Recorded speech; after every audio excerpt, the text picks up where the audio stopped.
In this short video, I'm going to cover a few things related to downloading and opening the main workbook, which is what you'll be using throughout section 2 of this course. You might be familiar with a few of these things because there are one or two Excel resources to download in section 1.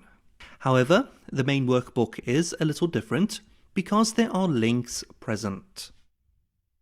In a moment, within the course curriculum, you'll need to click on the resources link associated with this article here, the main workbook download and instructions article, to download the main workbook. In my Udemy account, you can see I have these unpublished lectures. This is just because I'm the creator of the course. You shouldn't see anything like this yourself. So please pause the video and download the main workbook from this link here. If it doesn't work, please refresh the page. If it still doesn't work, come back and keep watching this video because I'm going to provide you with a solution at the end. Once you've downloaded the workbook, depending on where you open it from, you might be presented with a number of messages that you need to agree to or disagree to in order to use the workbook as intended. I've already downloaded the workbook from this link, so what I'll do now is I'll go ahead and open it.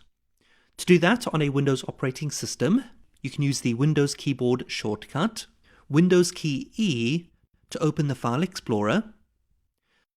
This can also be done by typing in File Explorer into the Windows search feature, and of course pressing Enter.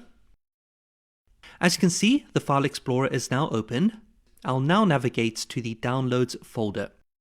In most cases, this is where the main workbook will download to. When you do this yourself, you may see some figures and brackets at the end of the file name, and they may be different to what you can see on my computer. If this is the case, there's nothing to worry about.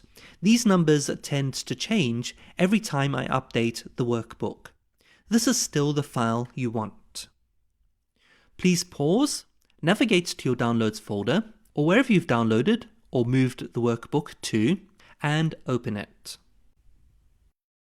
Let's now take a look at a few of the messages you might be presented with. They may not be presented to you in this specific order, and you may not be presented with any or all of the following messages.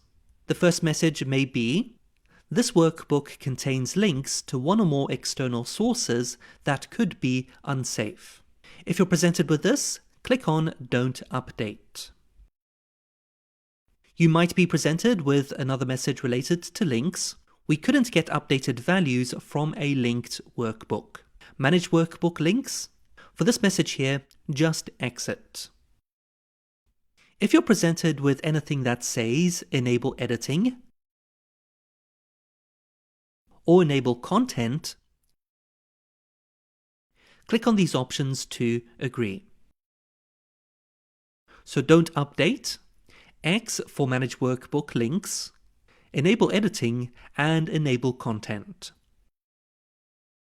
After this video, there is an article, which is where you downloaded the workbook from, and it pretty much covers everything I share in this video. I created this article, so there are also some text instructions available if needed. But if you're happy with everything shared in this video, you don't have to read through that article. You can just skip it. At the bottom of that article, you'll find there is a Google Drive link to the main workbook. Only use this link if the main workbook cannot be downloaded from Udemy itself.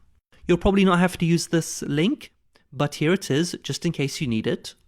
To use this link, of course, you can just double-click on it, and it will open a window like this.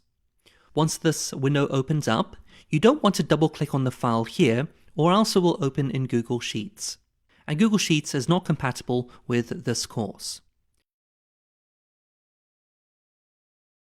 What you want to do is just right-click and go to Download, and follow the instructions I gave you earlier on in this video. This is one of the last major administrative tutorials in this course. It's pretty much all about learning Excel from this point forward. Depending on how you feel about the speed of the course and the speed that I teach, try setting the playback speed to 1.25 or above. That way, you'll be able to do more of the course content faster. Now we'll move on to learning about the 3 different types of references in Excel, so I'll see you there.